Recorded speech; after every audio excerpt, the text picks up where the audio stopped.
राधे राधे, जय श्री कृष्णा।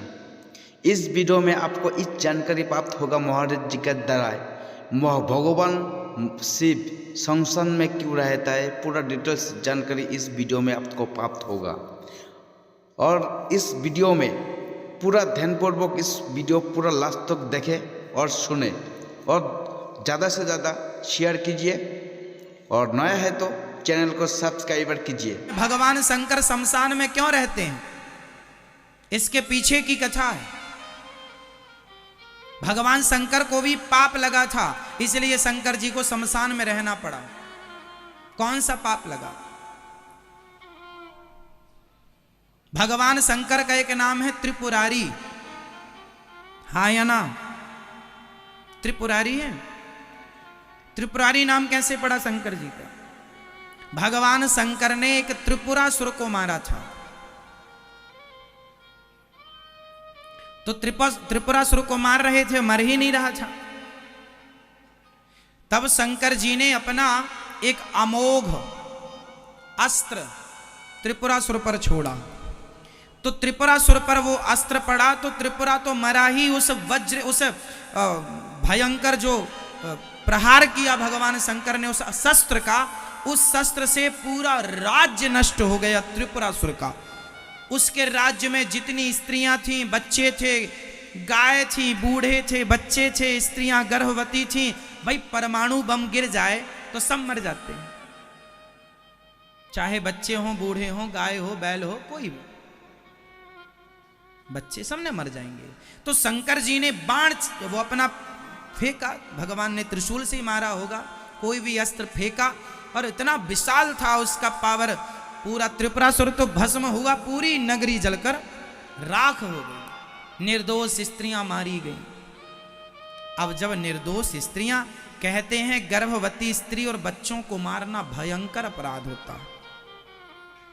गर्भवती आप उन्हें मारिए जो युद्ध में तुमसे लड़ने आए हैं, उन्हें मारने में दोष नहीं है, पर उनकी पत्नियां जो गर्भवती, उन्हें मार दोगे घर में घुस के तो अपराध है। निर्दोष जनता की हत्या नहीं लिखी हमारे यहाँ, शंकर जी ने कर दी। अब शंकर जी को अपराध, पाप लगा। पाप कैसा कि अब सब स्त्रियों को मार डाला भगवान शंकर ने, सब हत्या लगी। भगवान शंकर बड़े दुखी हुए कि मेरे से अपराध हो गया, इतने निर्दोष लोगों की मैंने क्रोध में आकर के हत्या कर दी। भगवान शंकर भगवान श्रीमन नारायण के पास गए। हे प्रभु, मैंने त्रिपुरासुर पे प्रहार किया, सारे लोग चले गए, अपराध, इतनी हत्या हो गई, मुझे लग रहा कि मेरे से गलती हो गई, क्या करूं? इसका प्रायश्चित बताइए, इस अपराध से मुक्ति कैसे मिलेगी प्रभु बताइए। तब भगवान श्रीमन नारायण ने भगवान शंकर जी से कहा कि हे भोलेनाथ, आपसे अपराध हुआ है, और आप यदि ये कह रहे हैं कि मेरे से गलती हो गई, तो आप तो इस अपराध से मुक्त हो गए, क्योंकि गलती करके उसका पश्चाताप कर लेना, समझदार लोग ऐसा करते हैं। शंकर जी ने कहा नहीं, मेरा प्रायश्चित बताइए, मैं क्या करूं? तब भगवान नारायण ने कहा कि आप एक काम करो, आप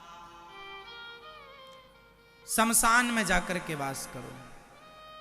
शमशान मीन्स जहां कोई नहीं रहता, मुर्दे के सिवा। शमशान अशुद्ध माना जाता है, शमशान कोई जाता है तो नहा के घर आता है, अपवित्र माना जाता है। यह सत्य है कि सबको वहीं जाना है, फिर भी वो अशुद्ध है। शंकर जी से कहा कि आप जाकर के वहां रहिए, कुछ कल्प के लिए कहा कि आप इतने समय तक वहां रहिए। तो शंकर जी का वास, तब से फिर शमशान में शंकर जी रहते हैं।